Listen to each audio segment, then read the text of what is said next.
Você está no canal Eu Estudo a Lição com o pastor Samuel Camilo. Hoje é terça-feira, dia 4 de abril de 2023.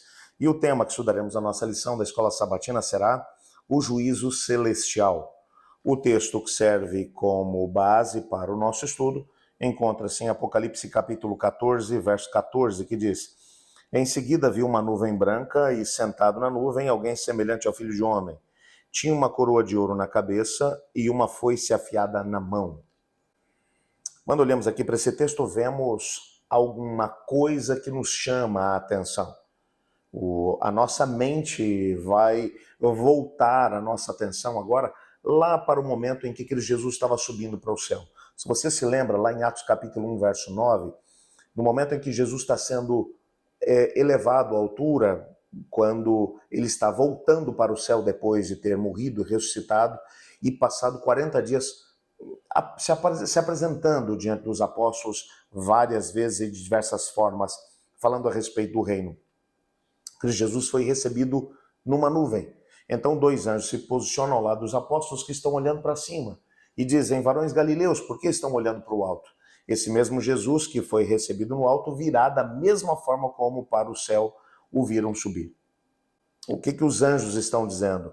Que aquela nuvem que recebeu Cristo Jesus será a mesma imagem, a mesma figura que vai representar o retorno de Jesus. Quando aqui em Apocalipse 14, verso 14, nós encontramos essa imagem, João com certeza está rebuscando aquela mesma imagem da ascensão de Cristo Jesus ao céu. Ele está lembrando, olha, o Filho do Homem virá do mesmo jeito como para o céu o vimos subir. Então ele vê aqui o Filho do Homem, que é Cristo Jesus, ele tem uma coroa de ouro na cabeça, o que significa que ele está vindo em poder e autoridade, e ele vem numa nuvem branca. É a mesma ideia. A promessa de Cristo Jesus de que ele viria uma outra vez e a promessa dos anjos de que ele viria do mesmo jeito como para o céu o viram subir, está para se cumprir. Você percebe aqui uma noção de urgência no versículo 14.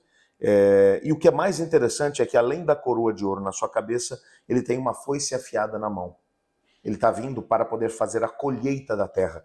Quando você analisa aqui o restante do versículo, o versículo 15, por exemplo, vai dizer que um outro anjo veio do templo e gritou bem forte para aquele que estava sentado na nuvem, ou seja, para o Filho do Homem: use a foice e comece a ceifar, pois chegou a hora da colheita, a safra da terra está madura. Assim aquele que está sentado na nuvem passou a foice sobre a terra e toda a terra foi ceifada. A ideia, é claro que ele está falando aqui para uma sociedade, basicamente uma sociedade que trabalha com a agropecuária, com a agricultura e ao mesmo tempo com a pecuária. Então essas imagens da vida no campo são muito comuns. Quando é que a colheita é feita? Bom, a colheita é feita quando o fruto já está maduro. E aqui é interessante que aqui fala sobre a colheita da uva. É essa a imagem que está sendo aqui transmitida. Quando você olha aqui, ó, versículo 20, as uvas foram pisadas no tanque. O versículo 18, então ainda um outro anjo que tinha poder para destruir com fogo veio ao altar e gritou bem alto para o anjo que segurava a foice afiada: use a foice para juntar os cachos das uvas da videira da terra, pois elas já estão maduras. A ideia que está sendo aqui mencionada é a ideia de alguém que está vindo para poder colher uvas maduras. Essas uvas serão pisadas, essa aqui é a ideia. As uvas foram pisadas no tanque, fora da cidade. Dele correu sangue, como um rio de quase 300 quilômetros de comprimento, com a altura que chegava ao freio dos cavalos. A ideia aqui, nitidamente, é a ideia de juízo. Quando você pensa agora lá para trás, para o início do grande conflito, lembra que na semana passada, no nosso estudo, nós vimos aqueles 4 episódios do grande conflito apresentados lá no capítulo 12, onde no primeiro momento começa o conflito no céu, no segundo o menino ou o bebê Jesus que é perseguido, num terceiro momento a Idade Média, a igreja está sendo perseguida e em algum momento ela vai para o deserto, no deserto acontece alguma coisa e ela passa para o lado do inimigo de Deus. E agora a ira dele no 4º episódio é contra o descendente da mulher, aqueles que guardam os mandamentos de Deus têm o testemunho de Jesus. Você percebe nitidamente ali essa dinâmica entre o grande conflito entre as forças do bem e do mal. Mas no primeiro quadro, no primeiro episódio de todos, a guerra começa no céu, algumas acusações são feitas pelo rebelde em relação a Deus, ao governo de Deus. O governo dele foi colocado em xeque. Então, antes que Cristo venha, há um juízo que acontece no céu, para deixar claro diante de todos os anjos e dos mundos que foram criados por Deus, de que Deus foi honesto, de que Deus foi justo no julgamento que ele fez de toda a terra. Aqueles que estarão sendo salvos por causa da graça de Cristo. Aqueles que estarão perdidos porque fizeram pouco caso da graça que lhes estava oferecida por Cristo Jesus. E quando esse processo termina, então ele vem para poder buscar aqueles que se entregaram a Cristo Jesus. Há um texto que vai ser aqui mencionado no auxiliar do professor, um texto de Ellen White, na verdade 2 textos dela vão aqui aparecer no nosso guia de estudos. Ela diz assim: quando o fruto já está maduro, logo manda cortar com a foice, porque chegou a hora da colheita. Cristo aguarda com profundo anseio a manifestação de si mesmo na sua igreja. Quando o caráter de Cristo se reproduzir perfeitamente em seu povo, então virá para reivindicar como seu. Todo cristão tem o privilégio não só de esperar a vinda do Senhor Jesus Cristo, como também de apressá-lo. Se todo aquele que professa seu nome produzir fruto para a sua glória, quão depressa não estaria o mundo todo semeado com a semente do Evangelho? Rapidamente amadureceria a última grande seara e Cristo viria para recolher o precioso grão. Livro Parábolas de Jesus, na página 34.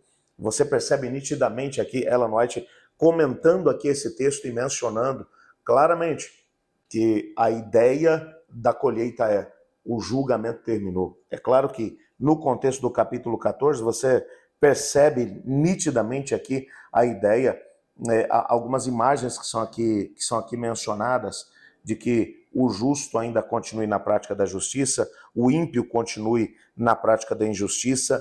É um contexto de encerramento de julgamento. E então Cristo vem para poder colher.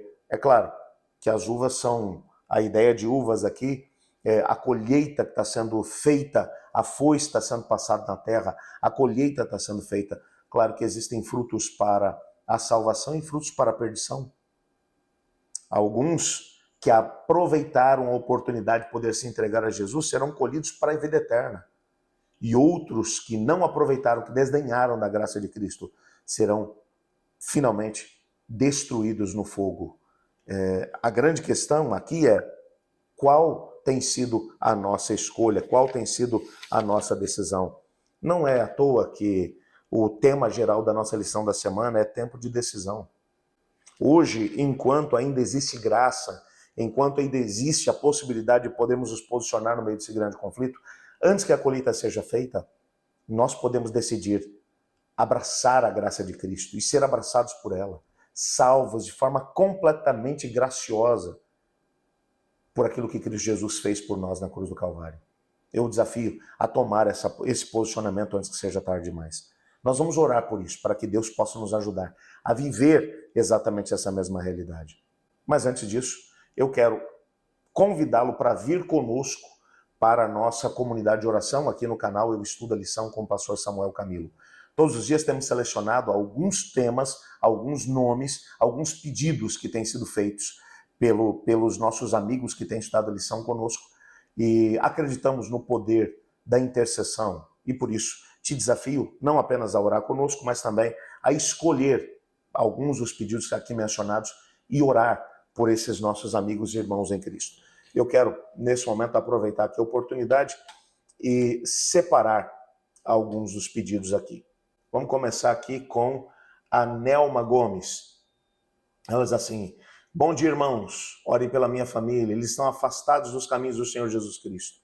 Nós vamos estar orando aqui pela irmã Nelma, bem como pela sua família, para que eles retornem para o caminho do Senhor Jesus. Temos aqui também a Dayana Santos. Ela diz: orem pelo meu casamento, pelo meu esposo Francisco. O casamento tem sido muito conturbado e ela pede aqui que intercedamos por eles em oração.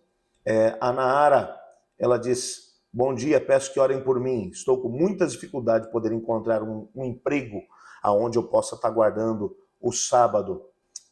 O Adrian Portela, ele diz assim: bom dia a todos, os irmãos e irmãs. Peço oração pela minha família. Só eu sou adventista, mas acredito que o Senhor Deus pode tocar no coração deles. Vamos estar orando por esse pedido do Adrian. A Salete, ela diz: bom dia, peço que orem pelo meu esposo. Ele está afastado dos caminhos do Senhor. Nós vamos orar sim.